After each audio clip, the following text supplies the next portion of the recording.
cannot end well.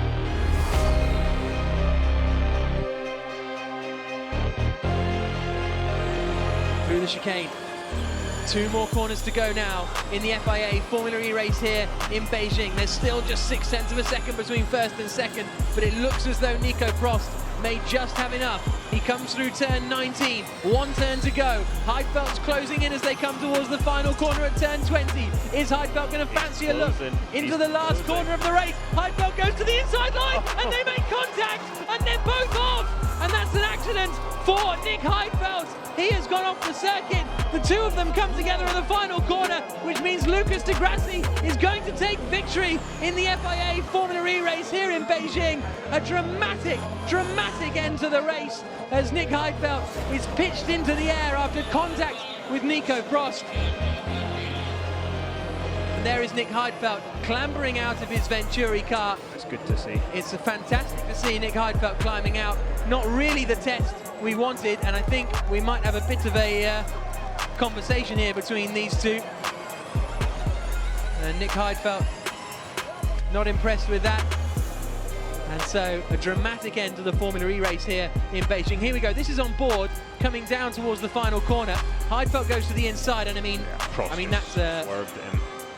Yeah, that's a puff. But there is our race winner, Lucas de Grassi for the Audi Sport Abt Formula E team. He takes victory.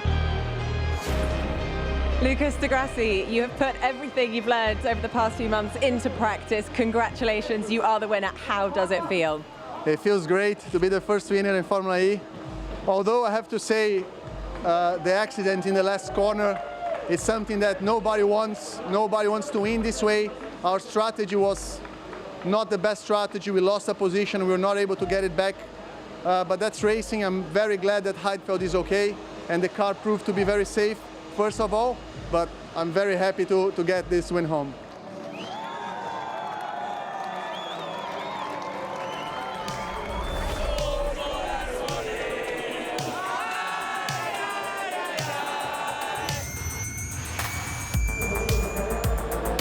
Lucas crossing, start finish, 3 laps to go. Oh, here comes de Grassi to the outside. But three laps to go with 6%. That's a heck of That's a long way. This is tough. 5%. We feel your pain, Alan. I feel your pain, Dilbach. It's all about the energy in these closing laps. But de Grassi is using a lot to try and pass him. 2 laps to go, 2 laps to go. Here comes Lucas. Verline covers the inside, he knows he has to lift. Oh my God, they're really tight. De Grassi to the outside, still not enough. Verline saying, I'm Watch for the really cutback. tight. On to the final lap of the race. Verline lifts, de Grassi attacks, and he can't do it. This is last lap, try to do as much as you can. Here they come. Here comes Lucas. De Grassi up the inside, and Verline goes straight on. And he cuts the chicane and he doesn't stop, and that's in the regulations. And this is going to run and run. This is going to be a post-race investigation, I fear, as to who is going to win the E-Prix, unless the BMW of Da Costa gets involved as well. Verline's got 1%. Mortara's got 4 more. I think Mortara's probably the only guy getting there to the finish. He's gone from 6th to 4th. The Nissans are out of this one. Verline, can he get to the line before he hits 0%? That's going to be the big question. Who's going to win the Mexico City E-Prix? De Grassi goes for it. Verline covers. He's defending like an absolute demon. Here comes Verline out of the final corner. He hits 0. De Grassi wins. De Grassi wins. Surely Da Costa is second, and surely Mortara is third. What a mad end to the Mexico City E-Prix. It never fails to deliver. Audi don't need to wait for any post-race investigation, because De Grassi took the flag.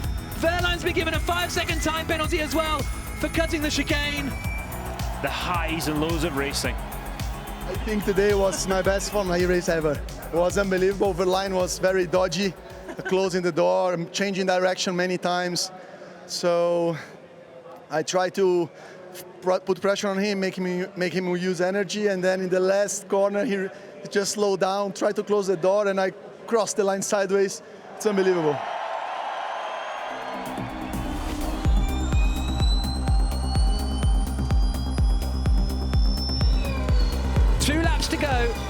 in the first ever DHL Valencia E-Prix. Da Costa leading De Vries second, Sims third, Roland fourth. De Vries has a lot more energy, you know, and actually it's going to be tight to get 2 laps out of 4%. Am I being dramatic here? Is De Vries going to be the only driver to finish this race? Well, Dennis isn't looking good, is he? 1% there. Gonna just follow the target, follow the target. De Vries being told to follow the target. This isn't the final lap. No, there's one more lap. We hit 0. We got one more lap at the end of this, and Da Costa's on 2%. Burden, Lynn and Evans, they're all on 1%. De Vries is going to be the only driver to finish this E-Prix. Muller's got 5%. Da Costa's going to start the final lap with 1% energy. Here they come, out of the final corner and across the line, and the checker flag's not there. There's another lap. None of them have energy. Yeah, this is an absolute catastrophe. De Vries is going to be the only driver, maybe Cassidy, all of the field, apart from Mercedes, have miscalculated the length of the race. The Neos are grinding to a halt. This is an unbelievable end to the Valencia E-Prix. Okay, take a little bit of margin into the final corner. We don't want to get the ramp down on the main straight. Here comes Nick De Vries, out across the line, the checkered flag falls. Nick De Vries wins for Mercedes EQ. Who else is going to finish with enough energy? Well done, mate. Mega job. That's how you win an FE race, right there. Muller and Van Dorn second and third, it seems, but That seems right to me. Yeah. It just came a bit unexpected, and after the kind of difficult weekend we had in Rome and the 5 seconds penalty and everything, it was time to get back, and the team just executed it perfectly, and I'm kind of a bit surprised to see number 5 Stoff, my mate, next to me on the podium as well. But great day for us and very, very pleased. Thank you.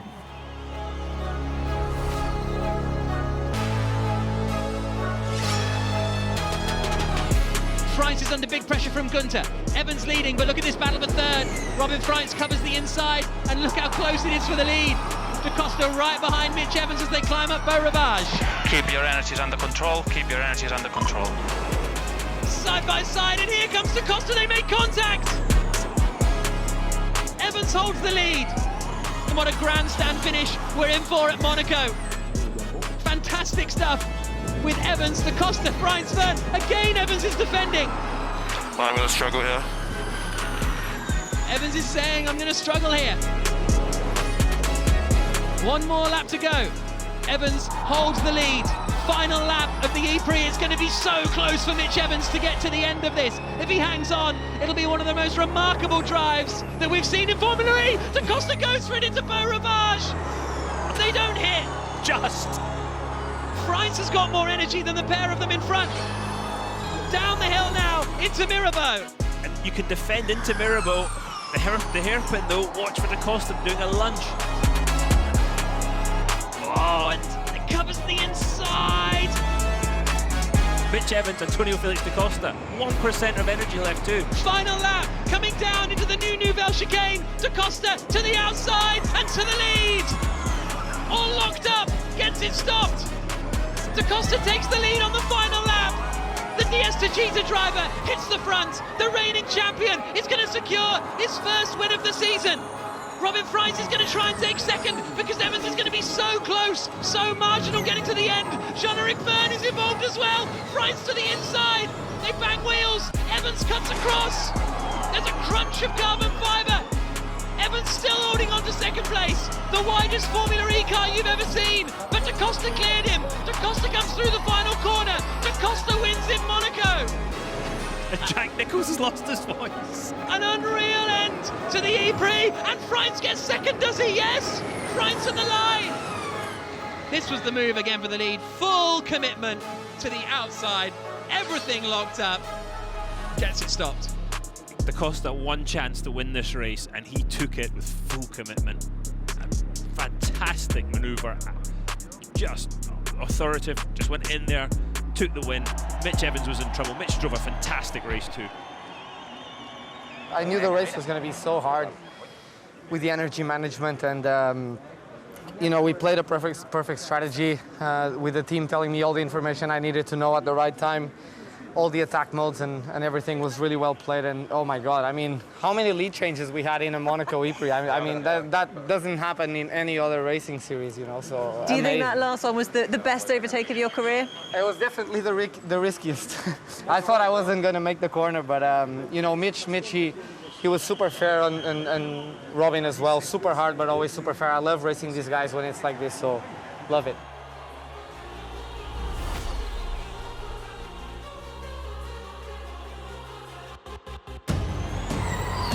Vern leading, he's gained 4 places in this race.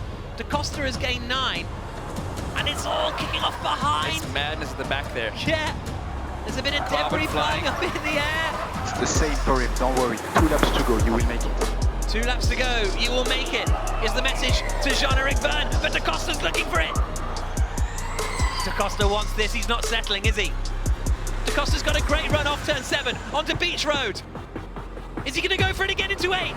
Weaving all over the back, he's going for it! This is cannot end well. He's done it! Oh my God. What? Antonio Felix Da Costa with a farcical move for the lead of the Cape Town Ypres. The man's on a mission. Unbelievable. If he wins this race, he absolutely deserves that. Antonio Felix Da Costa hits the front for Tagoya Porsche. Vern down to 2nd, Fenestral still running in 3rd. But look at this from the Portuguese. There's no room, but he just sends it round the outside. That was 10 out of 10 risk. 10 out of 10, but it paid off. There's contact as they come back on at 8. This is wild.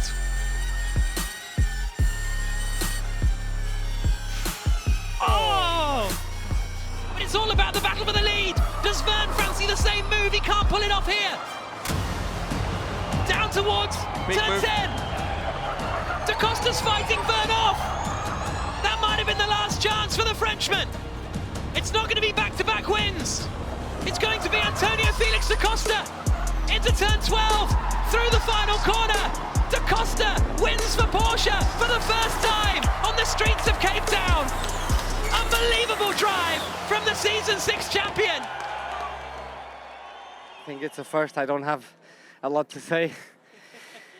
A lot of weight on my shoulders, but yeah, just thanks to the ones that stick up to me and help me get here. You know, there was a moment there in the race where I thought to myself, when I missed the attack mode, I thought, okay, now it's gone, we have to finish 2nd. But, you know, when I dropped behind him, I could see the energy coming back, and you know, I said, let's go for it. And it's the only way I like to do it, you know. Oh, man. Well done, man. That was a good one. That was a good one. I didn't see you, man, in the mirrors. I didn't see you. That was a good one. Was tight, huh? We were trying the same thing. Yeah.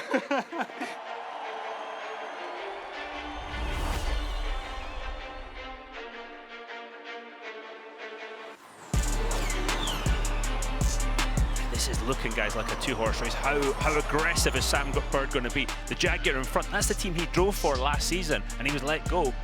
Still some cooling right-hand side, please. Cooling right-hand side. Yep. Got it. He actually sounds like he's up for this, Sam Bird. He's ready to go. This is it. This is probably his biggest chance in the next lap. This is the last lap. They're starting the last lap. Pulling out, trying to cool. But is he going to have a move, or is he going to be happy with 2nd place and finishing on the podium? Looks a little bit far back, doesn't he? Yes, he does. Yeah, no way through for him there. Down into the first corner, you can see there Verline looking also to attack for that final place on the podium against Jake Dennis, but no moves being made in towards turn 1 and turn 2. Look though at Sam Bird looking for the outside line through 3. No way through for there. It's going to be all about the exit down this back straight and the run, maybe in towards turn 4 if Bird can invent something. He's trying. He's looking for the move. The switch back, not enough. He's parking the car on the middle of the corner there, isn't he? Mitch Evans, no way through for Sam Bird at this point. 2 more chances, I would say. Yeah, 2 more chances. Turn 7, turn 10. Yeah, I think you're absolutely right. Let's see how this is going to play out then. You can see they're pretty even Stevens on energy. Bird just going down to 1%, but Evans not too far adrift. Evans is defending with every ounce of talent that he has got. We're side by side for 3rd in the background as well here with Jake Dennis versus Pascal Verline. Dennis holding firm for now, but who is going to take the win of round 4 of the Ypres? And look at Bird going for the outside. Surely he's not going to make that stick on Mitch Evans into turn 10. Bird's done it. Absolutely amazing from Sam Bird. He comes around the final corner to win here in Sao Paulo. It's his first victory since 2022. His first for Neon McLaren. Evans in second and Roland onto the podium on the final lap. That was absolutely amazing. Oh my God! Come on! I said on the radio, I think he's struggling more than me with the temperatures. And I was told to cool the car. And then I saw the lift points and I thought, well, look, it's now or never. I've got to go. He defended the inside and gave me just enough room on the outside to have some kind of move. I don't know how close it was to the wall, but it was fair racing and got it done.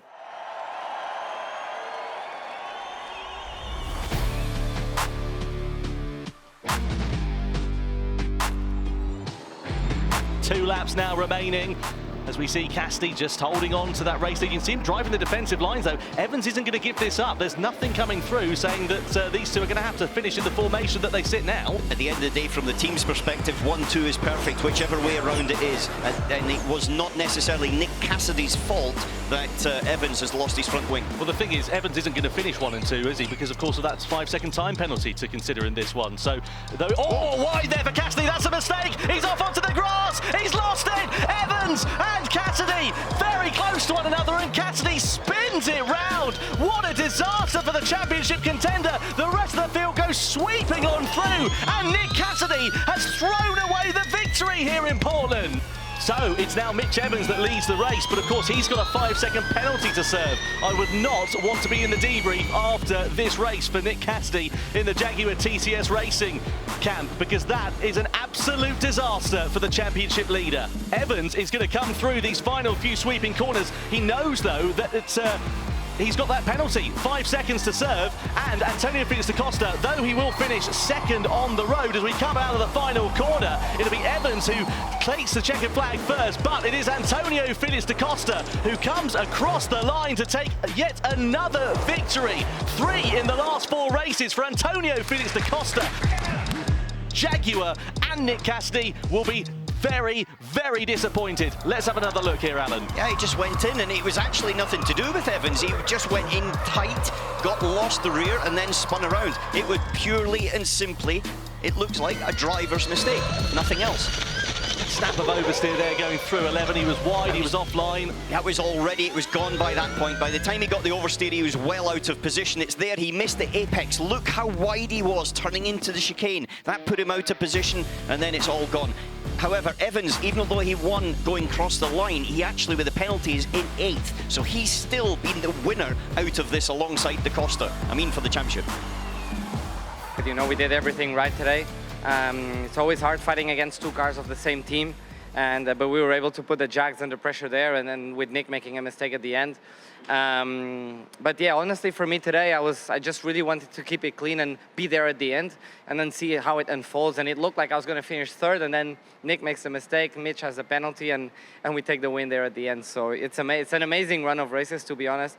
I will never, ever, after what I've been through this year, take any win or any podium for granted. So I got lucky today to get this win, so I'll make sure to enjoy it for sure.